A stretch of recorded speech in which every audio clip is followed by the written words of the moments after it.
একজন বিশ্ববিদ্যালয়ের শিক্ষক বেগম রোকেয়াকে কাফের মোরতাদ বলেছেন। বেগম রোকেয়া সম্পর্কে আপনার মন্তব্য জানতে চাই। প্রিয় দর্শক, বেগম রোকেয়া সম্পর্কে অনেক বেশি জানবার সুযোগ আমার হয়নি, তবে আমরা এই বিষয়ে জানাশোনার কাজটি শুরু করে দিয়েছি। হয়তো অচিরেই আপনাদেরকে আমরা এই বিষয়ে বিস্তারিত জানাবার সুযোগ লাভ করব। তবে তার একটা বই থেকে আমি পাঠ করছি। তিনি তার এক বইয়ে লিখেছেন, আমাদিগকে অন্ধকারে রাখিবার জন্য পুরুষগণ ওই ধর্মগ্রন্থগুলিকে ঈশ্বরের আদেশপত্র বলিয়া প্রকাশ করিয়াছেন। পরের প্যারা তিনি আবার লিখেছেন, তবেই দেখিতেছেন এই ধর্মগ্রন্থগুলি পুরুষ রচিত বিধি ব্যবস্থা ভিন্ন আর কিছুই নহে। আরও অনেক কথা তিনি এখানে লিখেছেন, আমি সেগুলো আর কোট করতে যাচ্ছি না। মূলত বেগম রোকেয়ার যে সমস্ত চিন্তাধারা, যে সমস্ত কথা এবং উক্তি তার বিভিন্ন বইবস্তুকে আছে, সেগুলোর অনেকগুলো এই কোরআন হাদিসের সাথে পরিপূর্ণভাবে সাংঘর্ষিক। যে দুটি জায়গা থেকে আমি পাঠ করে শুনিয়েছি, সেটি শুনে আমার মনে হয় যে একজন কোরআন এবং হাদিস সম্পর্কে সাধারণ ধারণা থাকা মানুষ মাত্রই বলতে পারেন যে এটা আসলে কোনো মুসলমান এর মন্তব্য হতে পারে না। মুসলমান মানে আত্মসমর্পণকারী, আল্লাহতে পরিপূর্ণ বিশ্বাস স্থাপনকারী, আসমানি কিতাবগুলোর আল্লাহর পক্ষ থেকে প্রেরিত সে মর্মে পরিপূর্ণ বিশ্বাস স্থাপনকারী।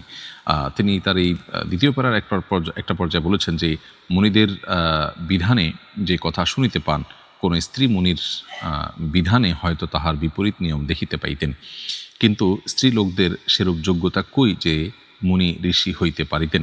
যাহা হোক, ধর্মগ্রন্থসমূহ ঈশ্বর প্রেরিত কিনা তাহা কেহই নিশ্চিত বলিতে পারেন না। এই যে উক্তি, এই উক্তি আসলে আপনার ইমানের সাথে কখনো সঙ্গতিপূর্ণ হতে পারে না। তো তার বিষয়ে আরও বিস্তারিত মন্তব্য, বিশেষ করে কাফির মুরতাদ হওয়ার মতো মন্তব্য করার জন্য আরও পড়াশোনা করার প্রয়োজন, এবং এই বিষয়ে সংশ্লিষ্ট বিষয়ে যারা বিশেষজ্ঞ আছেন, ফতোয়া বিভাগগুলো আছে, তারা গবেষণা করে সুস্পষ্ট কোনো ফতোয়া প্রকাশ করবেন বলে আমি প্রত্যাশা করি দেশের বিজ্ঞ উলামা ইকরামের কাছে।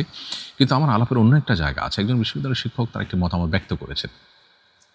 একটি মতামত ব্যক্ত করার পর তার ব্যাপারে যে পরিমাণ নেগেটিভ মন্তব্য এবং তাকে যে পরিমাণ কোণঠাসা করা হচ্ছে, আমরা প্রায় সময় দেখি যে এর বিপরীতে, অর্থাৎ কোনো ধর্মীয় ব্যক্তিত্ব সম্পর্কে এরকম নেগেটিভ কোনো মন্তব্য যদি কেউ করেন, তাহলে সেক্ষেত্রে সেখানে আমাদের এই তথাকথিত সুশীলদেরকে দেখা যায় তারা মত প্রকাশের স্বাধীনতা হিসাবে সেটাকে দেখবার চেষ্টা করেন।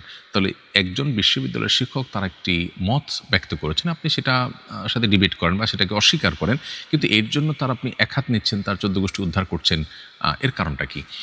একটা সমাজে যদি কোনো আলেম সম্পর্কে বাজে মন্তব্য করলে সেটা কোনো দোষণীয় বিষয় না হয়, তাহলে এখানে একজন নারী যিনি সমাজ নিয়ে হয়তো ভাবতেন, তার ভাবনাগুলোর কতটা সঠিক কতটা বেঠিক সেটার উপরে কেউ একজন মূল্যায়ন করলেন বা তার মূল্যায়ন নিজস্ব মতামত তিনি প্রকাশ করলেন, কেন তার 14 গোষ্ঠী উদ্ধার করতে নামতে হবে? মূলত আমাদের শিক্ষাঙ্গনগুলো, বিশেষ করে বিশ্ববিদ্যালয়গুলো, এগুলোতে ইসলামোফোবিয়া এইভাবে প্রতিষ্ঠিত হয়েছে যে ধর্মপ্রাণ মানুষদের বুকের উপরে বসে তাদের টাকায় চলে এই প্রতিষ্ঠানগুলো ধর্মহীনতার চর্চা করছে এবং ধর্ম বিরোধী পরিবেশ সেখানে প্রতিষ্ঠা করছে, যেটা খুবই দুর্ভাগ্যজনক বাস্তবতা।